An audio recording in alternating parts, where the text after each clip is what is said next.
Ang Phase 2 sa bagong hospital gibanabana nga anaa sa 97% nga matapos, kini mo gibutyag ni project in charge architect Hans Christian de la Victoria niadto Agosto 20, 2014 sa pakikinabi uban sa Dateline News Gathering team dito mismo sa bagong City Hospital nga gitubo. Gisaysay ng architect de la Victoria na sa bulan Setyembre sumugulan ang pagtrabaho sa Phase 2 sa hospital. I-turnover ng adto sa Kenneth Construction ang kontrakto sa mga proyekto. Ang Phase 2 nilakuban sa operating room, delivery theater, obstetrics and gynecology ward, X-ray, ultrasound, radiology or ECG rooms. Andiyan usab alas sa umaabot na adlaw ang mga kwarto para sa computed tomography o CT scan o sa magnetic resonance imaging MRI para sa mga sensitibong kaso.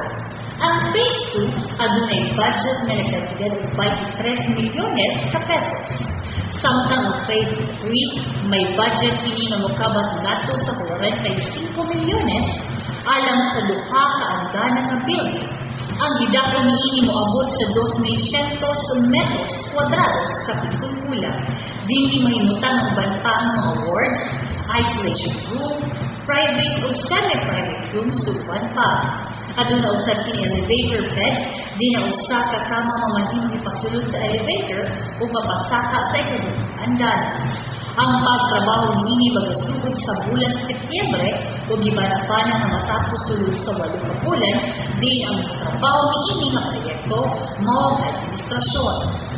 Ang Phase 4 sa hospital moabot sa 2,200 metros kwadrados ang gidakon nga pagatukuran o may budget na mukabat ngadto sa 33 milyon pesos.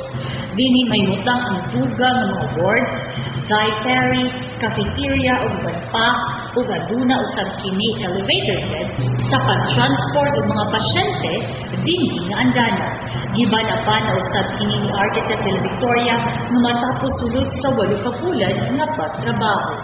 Dugang kasayuran gibutyag ni Architect Hans nga gilauman ang bagong ospital mamahimong magsugod sa pag-operate sa tuig 2016. Gawas sa upat ka phases sa hospital, pagatukuron usab ang mga utility rooms sama sa morgue, laundry room, motor pool, wastewater facility o bodega.